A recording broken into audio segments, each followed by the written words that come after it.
Hey everyone, I'm Jen Lowry and I'm the author of Ghoul School, The Case of the Missing Coffin. We're going to start by reading together Chapter 1. So grab your book and let's go. Chapter 1, Goodbye Summer. Dear me, Ghoul School has a code. We live by the code. We have to because we are the undead and we must follow the rules. We'll be dead, if you know what I mean.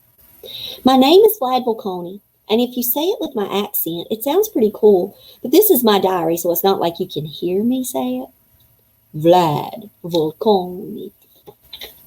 Try it anyway. See, I told you. I'm a vampire. Yes, we exist. It was hard for me to even believe it at first. You would think we'd come knowing we're different than most people, but it doesn't work that way. You'd think I would say different from all people, but there are more like us than you know. That's the secret. We play by the rules and we don't get caught, the smart ones anyway. I like to think I'm smart. I made all A's on my 4th grade report card. Mrs. Harry wrote, Vlad is a precocious young man with a knack for making friends. I'm smart, but I still had to go look up precocious. It's worth checking into. My self-portrait, age 11. I like soccer. I play video games. Gym with Mr. Gary, our certified gargoyle in residence, is my favorite class of the day.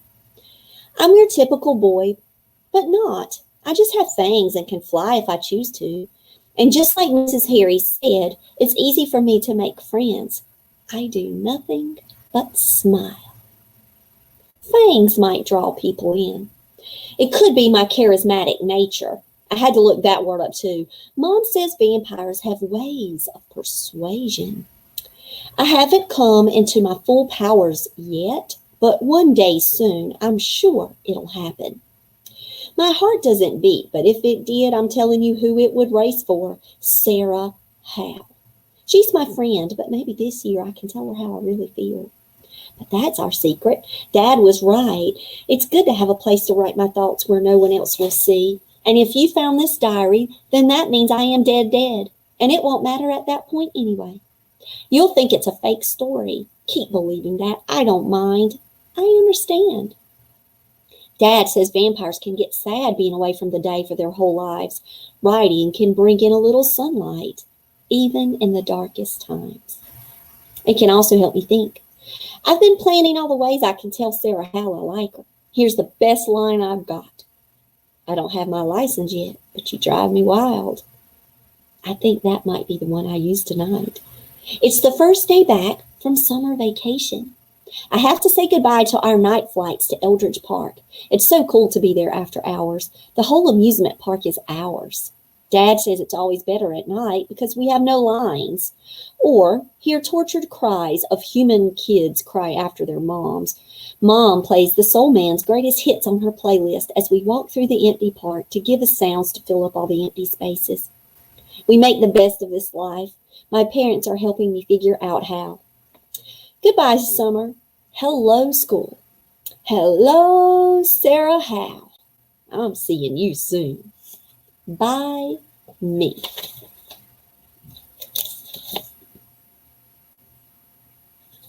Chapter 2, Unwelcome to Ghoul School. The awful and infamous headmaster, Mr. Sinister Whip, led our opening assembly. He was once a vile, merciless executioner, the nastiest of the nastiest. Some things never change. The Ghoul Council punished him to work as our principal for eternity. We don't know if he was the one meant to be punished or the students they left him in charge of. Mr. Whip was the only reason I didn't want to come back. Conjuring, curses, and cookery class would be a piece of bloody cake. I'd been practicing spellcasting since I was old enough to memorize a rhyme. Miss Mary Mack did not differ from a witch's hack. You just had to know the proper words. Thank goodness my best friend was a witch. Well, a wizard. His name is Jack Greenwand, or Greenie. As you can imagine, he's a green wizard. the kind that can make things grow. Our voices rose in unison around the cavernous auditorium. We were one eerie bunch at the midnight hour. We always give a helping hand. We help our fellow ghoul and man. We live to tell the stories of old, but never break the elder code. We hide in shadows and never fright. We keep our wits and stay out of sight. One for all and all worth fighting for. A ghoul of legend and of lore. We will in life or death be forevermore a ghoul. Unwelcome to Ghoul School. Mr. Whip's raspy voice sent chills down my spine. It's so not nice to see you sniffling, slobbering haints. This year will be even more treacherous than last. I hope you don't survive. Get to class. Don't be late or face the spikes. Wait. Be late.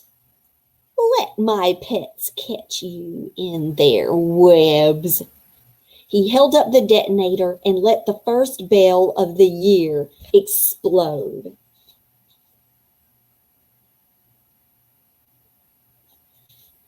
Shaking the scaffolds holding up the crumbling ceiling, we had 1 minute to get to class. The abandoned mind was difficult to maneuver, even for a middle schooler like me. Sometimes the rocks would cave, forcing us to learn new routes to class. First day threats were common. Mrs. Anagen Harry waved her long black hair frantically at them to make it inside the safety of the classroom in time. They all had 3 seconds before the time bomb alerted the hallway monitor spiders who were sent out to collect them. Last year, I couldn't count the time Greenie had to go to the web remover contraption room. Each time he came out greener and queasier than when he walked into the chamber. No one wanted to get caught by the strong web wraps of the monitor spiders. Their sticky silk threads were almost impossible to remove. We all found our crude wooden desks, and I couldn't help but smile at my teacher. She tried her best to take our darkened cave and make it cool. I preferred the dark, but we had Sarah and Zoe, who always wanted to decorate the classroom. Little twinkle lights the humans used to decorate trees looped around Mrs. Harry's board, inscribed with our motto, Mors nos non definit. She had pictures of famous ghouls over the centuries nailed into the rock walls. Madame Mary Apparitionist was my favorite to study. Her contributions to the ghostly community with fades, dreamwalking, and haunts led many ghosts to a more active and fulfilling afterlife where they could mingle with the humans. If only I could discover the science to allow vampires to survive in the day. My portrait could hang on these walls someday, and I could inspire.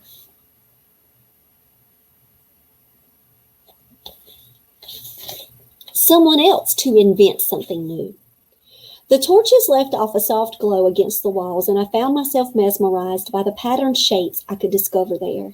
I always imagined a face of a warlock or a vampire bat.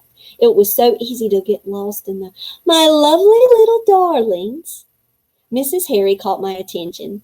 Her hair was all she had to wave, and it continued to sway as she made her way to the podium. Mrs. Harry was only hair. Nothing but hair, from top to bottom. One long purple streak set her apart from Mr. Harry, the school janitor. He was the mop, the easiest job interview he ever had. Ghoulish friends, settle down. Please learn the new route. We can't have you on the torture spikes on the second. Save it for never, howled Sarah. I still have the marks on my back to prove being late to class never pays. Mrs. Harry shook her mane.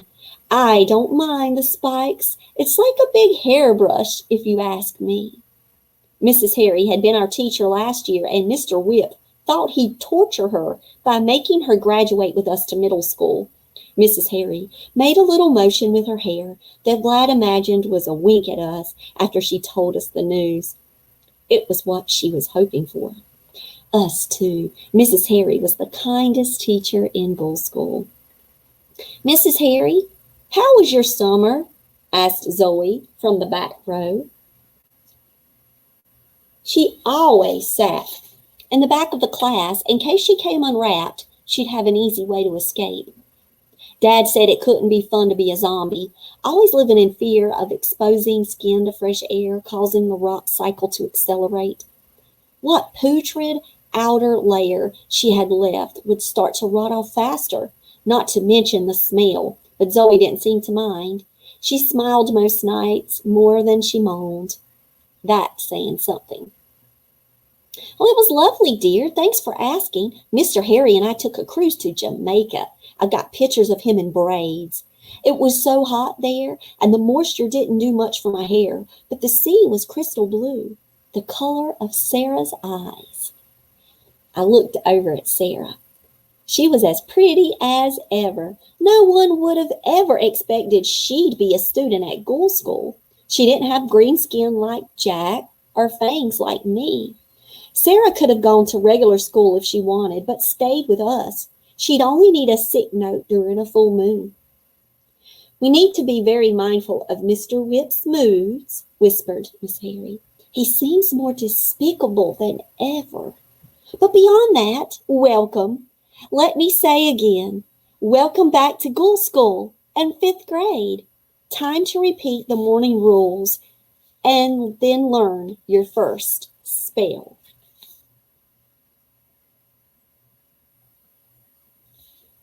Ghoul School rules. Do not spook others. Do not transform in school. Do not laugh, smile, or cause a ruckus. Listen to every word Mr. Whip says. Do not question Mr. Whip. Heed my warning or you'll be sorry. These rules were created without Ghoul Council approval. After we drudgingly went over the rules set forth by Mr. Whip, Mrs. Harry called Greenie up as her assistant, and he showed off his special talents for making flowers grow without sun or water. He had a green thumb. We were to learn how to make things grow too. It could be very useful for our life in the dark. We would start with flame. Mrs. Harry said to be careful not to catch Zoe's wraps on fire. Zoe was fearful of everything, and I mean everything, including her own shadow dancing on cave walls as she limped her way to class, so the fire lesson put her on high alert. Her voice quaked. May I be excused from this lesson, Mrs. Harry? Dear, you never know when you might need a torch to light your way out of a dark night. Trust us. And she did. She gathered up her wraps and tucked them in extra secure. Jack said, I've got duct tape for that. Duct tape fixes everything.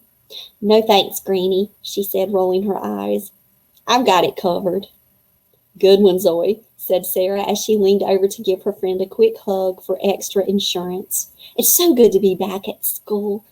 This summer was a complete bore. Here was my chance. I could give her the line. What was it again? I'm not able to drive, so I could walk you instead? No, it was, I might not be able to drive, but you could give me my license? Oh, I lost it. I never could think of the right things to say at the moment. I couldn't think, period, when I was around Sarah. All I could do was smile. My fangs poked my bottom lip. I was used to it. She smiled back. Tonight would be a good night at school, even without a line.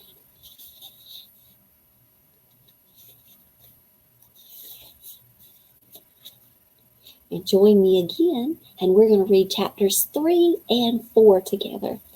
I hope you like Ghoul School, the case of the missing coffin.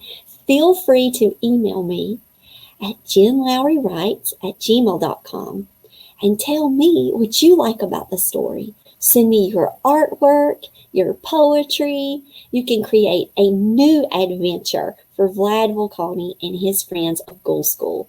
And I would love to share it out on my sites. I hope that you guys have a wonderful day, and I will talk to you later. Bye.